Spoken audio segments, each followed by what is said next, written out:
Hello everyone. इस video में UPPCS 2025 के प्रीलिम्स के लिए और आरओआर के प्रीलिम्स एग्जाम के लिए 2024 में 22 दिसंबर को जो यूपीपीसीएस का पेपर हुआ है, तो उसमें किस तरह के क्वेश्चंस थे, क्या था, उसको मैं डिकोड करने वाला हूं, बताने वाला हूं। तो यहाँ पर भी अगेन दो तीन क्वेश्चंस को डिस्कस करेंगे और उसकी थीम समझाने की कोशिश आपको मैं करूंगा। देखिए, इसमें जो क्वेश्चन आया हुआ था ये वाला कि कौन सा संशोधन अधिनियम ऐसा है जो कि भारत में स्थानीय शासन संस्थाओं से संबंधित है, यानी कि विच amendment act deal with local governance institution in India. अच्छा, ये बताओ कि ये पंचायती राज वाली थीम है कि नहीं है।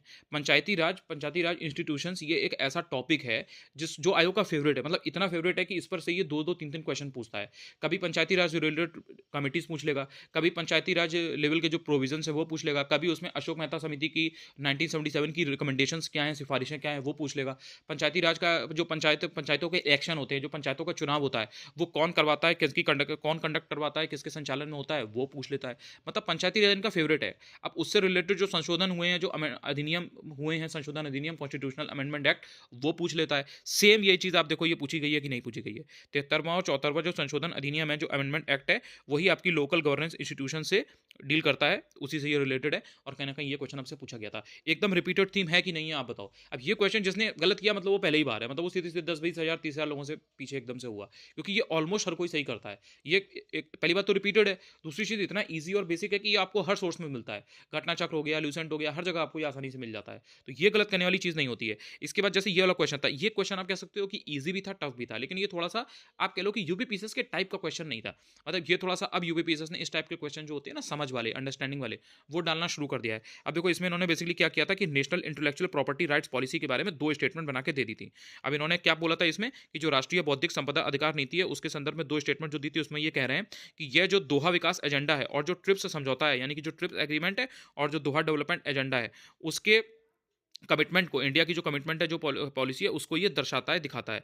दूसरा इन्होंने ये बोला था कि जो department of industrial policy and promotion है, वो कहीं ना कहीं नोडल एजेंसी है। किस चीज़ के लिए? रेगुलेट करने के लिए। किस चीज़ को? इंडिया के अंदर जो इंटेलेक्चुअल प्रॉपर्टी राइट्स हैं, यानी कि इंडिया के अंदर जो भी इंटेलेक्चुअल प्रॉपर्टी राइट्स हैं, उसको रेगुलेट करने के लिए जो नोडल एजेंसी है, वो कहीं ना कहीं department of industrial policy and promotion है। ठीक है भाई, बिल्कुल सही है।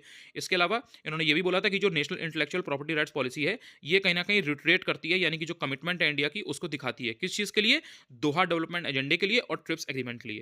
तो ये दोनों ही स्टेटमेंट आपकी यहाँ पर सही थी, और ये आपका पूछा गया था national intellectual property right policy के लिए। अब इससे आपको ये समझ में आता है कि आगे के एग्जाम के लिए, चाहे वो आरओआर का एग्जाम हो, चाहे यूपीपीसीएस का एग्जाम हो, इस तरीके से कुछ कुछ जो नेशनल वाइड या नेशनल लेवल की पॉलिसी है इंडिया की, उनको आपको देख करके चलना है, वो पूछी जा सकती है। अच्छा, इस टाइप के दो तीन क्वेश्चन और भी आए थे, उनको अभी मैं आपको आगे बताऊंगा, लेकिन ये आपको ध्यान में रखना है कि इस तरीके की अगर कोई चीजें आ रही हैं, उनको आपको हल्के में नहीं लेना है। अच्छा, जो जैसे डब्ल्यूटीओ है, वर्ल्ड ट्रेड ऑर्गेनाइजेशन, इससे रिलेटेड आपको एक क्वेश्चन देखने को मिल चुका है, जो सब्सिडी वाला क्वेश्चन था, जो आपने पिछली बार देखा भी था।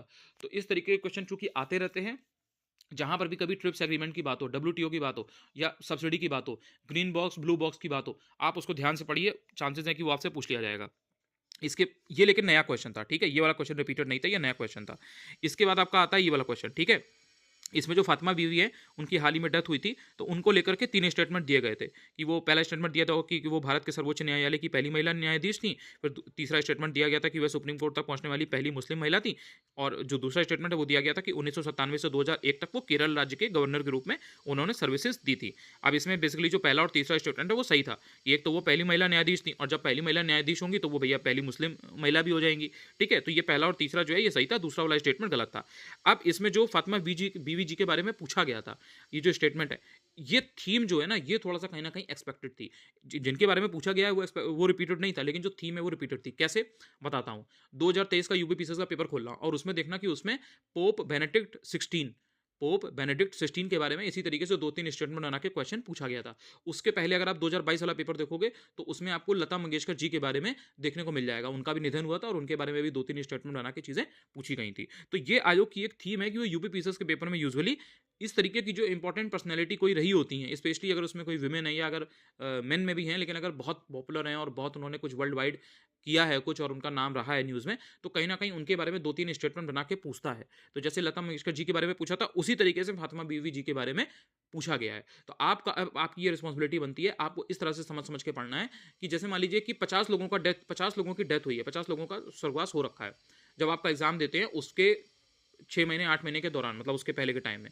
तो उसमें आपको इस तरीके की जो इंपॉर्टेंट पर्सनैलिटीज़ हैं, उनके बारे में ढंग से पढ़ लेना है। मतलब उनके बारे में जो भी 3-4 फैक्ट इंपॉर्टेंट हैं, वो देख लीजिए। जैसे लता मंगेशकर जी हैं, तो उनके बारे में आपने अगर पढ़ लिया कि हाँ, ये खास-खास चीज़ें थी, इनको इस टाइम पर भारत रत्न मिला था, इनको इस टाइम पर अदर अवार्ड्स मिले थे, इन्होंने ये चीज़ की थी, इतने टाइम तक ये गायकी में सक्रिय रही थी और इस तरह से ये चीज़ें हैं। तो अगर आपने ये सब पढ़ लिया तो कहीं न कहीं उससे रिलेटेड क्वेश्चन आएगा, आप आसानी से कर ले जाएँगे। अच्छा, जो आरओ-एआरओ का पेपर लीक हो गया था, उसमें अगर आप देखोगे, तो उसमें क्रोनोलॉजी में लगाने को क्वेश्चन आए थे। उसमें भी 4 लोगों की डेथ-वेथ हुई थी, तो उनकी क्रोनोलॉजी में लगाने को दे दिया था कि किसकी डेथ पहले हुई है, किसकी डेथ बाद में हुई है। लेकिन कहीं न कहीं उसमें जो इंसान दिए गए थे, जो पर्सनैलिटी दी गई थी, वो बहुत नोटेबल पर्सनैलिटी थी। वो ऐसे कोई नॉर्मल हल्के लोग नहीं थे। मतलब प्रॉपर वो नामी-गिनामी लोग थे, बहुत पर्सनैलिटी इंपॉर्टेंट रही थी, महान व्यक्तित्व रहे हैं।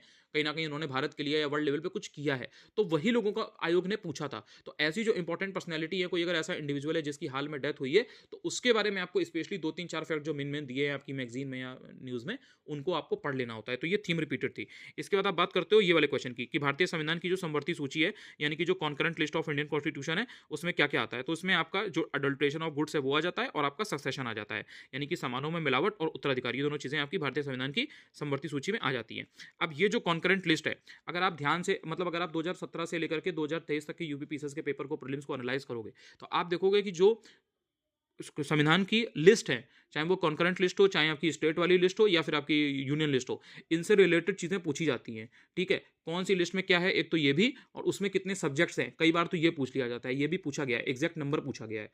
तो कहीं न कहीं ये आपको डिटेल में पढ़ना होता है और कहीं न कहीं वही चीज़ आपसे पूछ ली गई थी। तो कौन सी चीज़ें स्टेट के अंदर आती हैं, कौन सी चीज़ें सेंटर के हाथ में आती हैं, कौन सी चीज़ें दोनों में आती हैं, कौन से विषय ऐसे हैं जो कि दोनों लोग देखते हैं, ये आपको पता होना चाहिए, बहुत इंपॉर्टेंट है। पॉलिटी की बहुत बेसिक चीज़ है, ये पूछता है और ये यहाँ पर पूछी गई थी। तो ये जो क्वेश्चन है, ये कहीं न कहीं पूरा तो नहीं लेकिन इनडायरेक्टली रिपीटेड था, मतलब ये थीम है, ये रिपीटेड थी, ठीक है? इसके बाद आप अगर देखोगे ये वाला जो क्वेश्चन था, ये क्वेश्चन आपका नया था। इसमें भाषाई अल्पसंख्यकों के बारे में बात की थी, यानी कि जो विशेष अधिकारी होता है भाषाई अल्पसंख्यकों के बारे में, तो उसके बारे में यहाँ पर इन्होंने 2 स्टेटमेंट की फॉर्म में पूछा गया था। लक्ष्मीकांत में डायरेक्ट इस पे प्रॉपर चैप्टर दिया गया है, बहुत आसानी से आपको वहाँ ईज़िली मिल जाएगा। घटनाचक्र वगैरह में आपको इतना ईज़िली ऐसे सामने-सामने नहीं मिलेगा। क्वेश्चन भी ये नया था, इतना कोई ऐसा रिपीटेड भी नहीं है, लेकिन बेसिक था। मतलब अगर आपने पढ़ा हुआ है एक बार भी तो आप गलत नहीं करोगे, क्योंकि ये एक ऐसा क्वेश्चन है कि मतलब ये और जो टॉपिक या क्वेश्चन है उनसे रिलेट नहीं करता है, तो आपको कन्फ्यूज़न नहीं होता है। आपने अगर एक बार भी समझ के पढ़ा हुआ है तो आप आसानी से इस क्वेश्चन को कर ले जाओगे, लेकिन ये क्वेश्चन नया था। कहीं न कहीं ये एकदम ऐसे डायरेक्ट रिपीटेड नहीं था। तो ये 4 बहुत इंपॉर्टेंट क्वेश्चन थे जो मैंने आपको बताए, तो इससे आपको काफ़ी हेल्प मिली होगी। टेलीग्राम चैनल जॉइन कर लेना, अनुज चतुर्वेदी ऑफिशियल है, वहाँ पर इंपॉर्टेंट चीज़ें मैं डालता रहूँगा और इसी तरीके के इन्फॉर्मेटिव वीडियोज़ को के लिए आप चैनल को सब्सक्राइब कर लीजिए, तो आपको आगे भी इसी तरीके की चीज़ें मिलती रहेंगी, जो आपको एक नया पर्सपेक्टिव देंगी, एक नए तरीके से आप 2, 4, 10 मिनट में चीज़ों को सीख पाएँगे। पूरे दिन में अगर आप 4, 5, 6 मिनट भी इस चैनल को देते हैं और अगर आप कुछ नया सीख के जाते हैं, तो मेरे लिए बहुत वो बड़ी बात होगी और मेरे लिए कहीं न कहीं वो बहुत काम की चीज़ होगी। तो मेरा गोल भी फिलहाल वही है कि आपने चाहे कहीं पर भी कोई पेड कोर्स जॉइन कर रखा हो, कहीं पर भी आपने कोई मटीरियल ले रखा हो, आप चाहे किसी भी स्टैंडर्ड सोर्स से कर रहे हो, लेकिन मैं आपको 2-4 मिनट में, 5 मिनट में, 6 मिनट में कुछ ऐसा सिखा पाऊँ जो नया हो, यूट्यूब पर आपको कहीं और से इधर-उधर मिल ना रहा हो, जो आपका टाइम वेस्ट हो, कुछ नई चीज़ आप सीख पाएँ और आपकी जो तैयारी है, जो प्रिपरेशन है, वो एक अच्छे लेवल पर हो पाए और आप बेटर तरह से चीज़ें कर पाएँ और आप एग्ज़ाम निकाल पाएँ। थैंक यू सो मच यार।